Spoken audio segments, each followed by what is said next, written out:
हयग्रीव पादुका सेवक श्रीमभिनव श्रीवास ब्रह्मसंतवरकार महादेशिकाय नमः।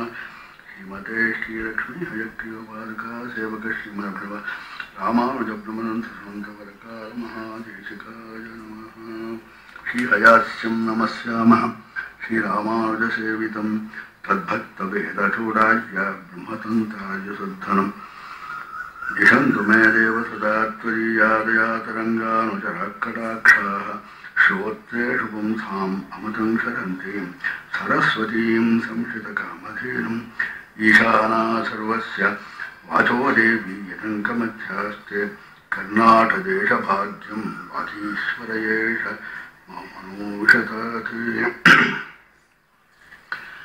ಅಲ್ಲಿ ನೆರೆದಿರ್ತಕ್ಕಂಥ ಪರಮ ಪೂಜ್ಯರಾದ ರಾಮಕೃಷ್ಣಾಶ್ರಮದ ಇದರೊಳಗಿರ್ತಕ್ಕಂಥ ಸರ್ವ ಸನ್ಯಾಸಿಗಳಿಗೂ ಕೂಡ ನಾಮಸ್ಮರಣವನ್ನು ಮಾಡ್ತಾ ಇಲ್ಲಿ ನೆರೆದಿರ್ತಕ್ಕಂಥ ಭಕ್ತಾದಿಗಳಿಗೆ ಭಗವಂತನ ಸರ್ವವಿಧವಾದ ಕೈಂಕರ್ಯಗಳನ್ನು ಕೊಡಲಿ ಎಂಬುದಾಗಿ ನಾಮಸ್ಮರಣ ಮಾಡ್ತೀನಿ. ನಾಮಸ್ಮರಣ ವಿಶೇಷವಾಗಿ ಉಪದೇಶ ಮಾಡಿದರು.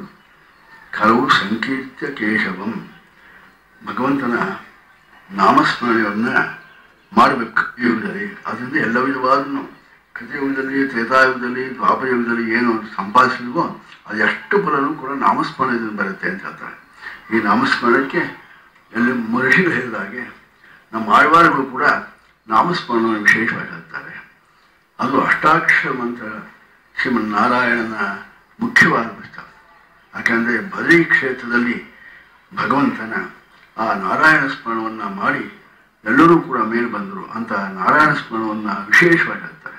ಅದು ಎಲ್ಲ ವಿಧವಾದ ಫಲಗಳನ್ನು ಕೊಡುತ್ತೆ ನಾಮಸ್ಮರಣ ಎಂಬುದಾಗಿ ನಮ್ಮ ಈ ಪೂಜ್ಯರಾಗಿರ್ತಕ್ಕಂಥ ಆಳ್ವಾರ್ಗಳು ಹೇಳ್ತಾರೆ.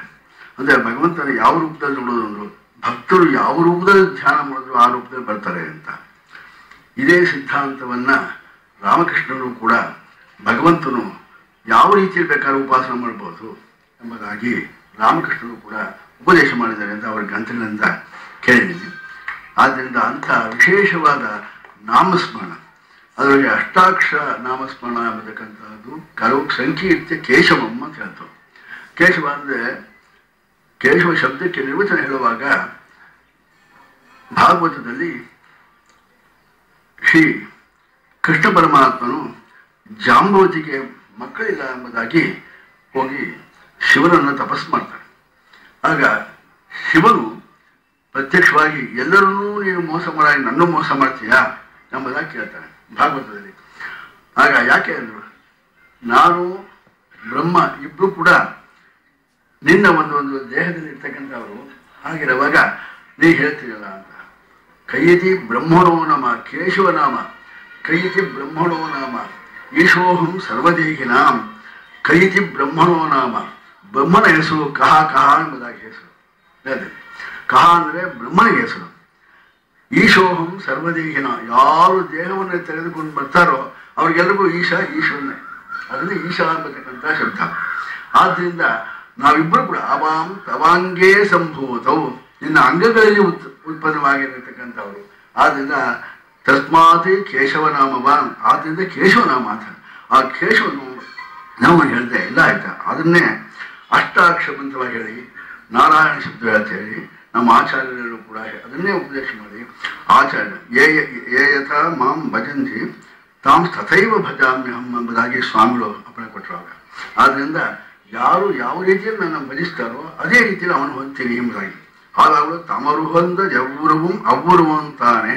ಭಕ್ತರು ಯಾವ ಸ್ವರೂಪದಲ್ಲಿ ಭಗವಂತನ ಧ್ಯಾನ ಮಾಡಿದ್ರೆ ಅದೇ ಸ್ವರೂಪ ಅಂತ. ಅಂದರೆ ಭಗವಂತ ವಿಶ್ವವ್ಯಾಪಿಯಾಗಿರ್ತಕ್ಕಂಥ ಭಗವಂತನಿಗೆ ಇವು ಒಂದೇ ಸ್ವರೂಪ ಎಂಬುದಾಗಿ ನಿರ್ಣಯ ಮಾಡ, ಭಕ್ತರ ಅನುಗ್ರಹಕ್ಕಾಗಿ ಅದು ದೇಹವನ್ನು ತಗೊಳ್ತಾನೆ. ಅವನಿಗೆ ನಥೇ ರೂಪಂ ನಚಾಕಾರೋ ನಾಯುಧಾಯ ನಚಾಸ್ಪದಂ ತಥಾಪಿ ಪುರುಷಾಕಾರೋ ಭಕ್ತಾನಾಂತಂ ಪ್ರಕಾಶವೇ. ನೀನು ಪ್ರಕಾಶ ಭಕ್ತರಿಗೆ ಯಾರು ಪ್ರಕಾಶ, ನಿನಗೆ ದೇಹ ಬೇಕಾಗಿಲ್ಲ, ಏನು ಬೇಕಾಗಿಲ್ಲ, ಆದರೂ ಕೂಡ ಭಕ್ತರ ಅನುಕೂಲಕ್ಕಾಗಿ ನೀವು ಒಂದೊಂದು ಶರೀರವನ್ನು ಒಂದೊಂದು ಅವತಾರವನ್ನು ಮಾಡ್ತೀವಿ ಎಂಬುದಾಗಿ ಅಂತ ಭಗವಂತನನ್ನು ಎಲ್ಲ ಉಪಯೋಗ ಮಾಡಿ ಯಾವ ರೀತಿಯನ್ನು ಕೂಡ ಭಗವಂತನ ಹೊಂದಬಹುದು ಎಂಬತಕ್ಕಂಥ ವಿಶೇಷವಾದ ಧರ್ಮವನ್ನು ಅಂತ. ಇದು ಅಷ್ಟಾಕ್ಷರ ಸ್ವರೂಪ ಶ್ರೀಮನ್ನಾರಾಯಣ ಓಂ ನಮೋ ನಾರಾಯಣಾಯ ಎಂಬತಕ್ಕಂಥ ಈ ಮಂತ್ರವನ್ನು ಎಲ್ಲರೂ ಜಪ ಮಾಡಿದ್ರೆ ಎಲ್ಲ ವಿಧವಾದ ಅನುಕೂಲಗಳು ಉಂಟಾಗತ್ತೆ, ಇಲ್ಲಿಯೂ ಕೂಡ ಇದಾಗುತ್ತೆ ಎಂಬುದಾಗಿ ಅಷ್ಟಾಕ್ಷರ ಮಹಾಮಂತ್ರ ಹೇಳ್ತಾರೆ ಅಂತ ಇದನ್ನೇ ಉಪದೇಶ ಮಾಡೋದು. ಇದನ್ನೇ ಕೆಲವು ಸಂತಾನೋಪನಿಷತ್ತನ್ನು ಹೇಳುವಾಗ ಹರೇ ಕೃಷ್ಣ ಹರೇ ರಾಮ ಎಂಬುದಾಗಿ ಆ ನಾಮಸ್ಮರಣವನ್ನು ವಿಶೇಷವಾಗಿ ಹೇಳ್ತಾರೆ. ಎಲ್ಲರೂ ಎಲ್ಲ ಭಕ್ತರು ಕೂಡ ನಾಮಸ್ಮರಣವನ್ನೇ ವಿಶೇಷವಾಗಿರೋದ್ರಿಂದ ಅಂತ ನಾಮಸ್ಮರಣಗಳನ್ನ ಉಪದೇಶ ಮಾಡಿದ್ರು ಈ ಮಹಾತ್ಮರು. ಆದ್ದರಿಂದ ಅಂತ ಇವರು ಈ ಸ್ವಾಮಿಗಳು ನಮ್ಮ ವಾಗೀಶ ಸ್ವಾಮಿ ಅಂತ ಅವರ ಹೆಸರೇ ನನಗೆ ಇಟ್ಟಿದ್ದಾರೆ, ಅಭಿನವ ವಾಗೀಶ ಅಂತ. ಅಂದರೆ ನಮ್ಮ ಸ್ವಾಮಿಗಳ ಆ ಕಾಲದಲ್ಲಿ ಅವರ ಶಿಷ್ಯರಾಗಿ ಅವರ ಪ್ರಯತ್ನ ಮಾಡ್ತಾ ಅವರು ಹೇಳಿದ್ರು. ಅವರು ನಾವು ಹುಟ್ಟೇ ಇರಲಿಲ್ಲ ಅಂತ ಕಡೆ 15 ಇಸ್ವಿ ಹೇಳಿದ್ರು ಅವರು. 15 ಇಸ್ವಿ ನಾವು ಯಾರು ಇದ್ದೋ ಏನಕ್ಕೆ ನಮ್ಗೆ ಗೊತ್ತಿಲ್ಲ ಅಂತ.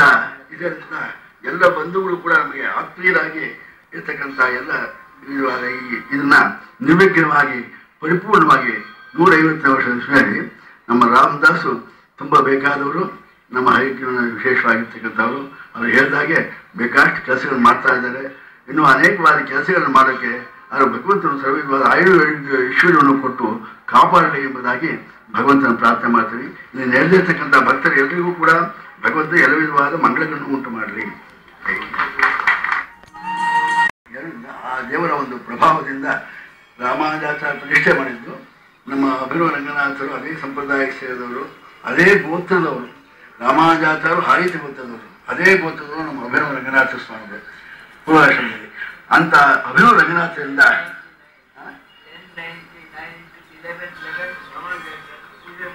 ಹೌದು ತಿರುಮಲ ಸಾಗರ ಅನ್ನತಕ್ಕಂಥದ್ದು.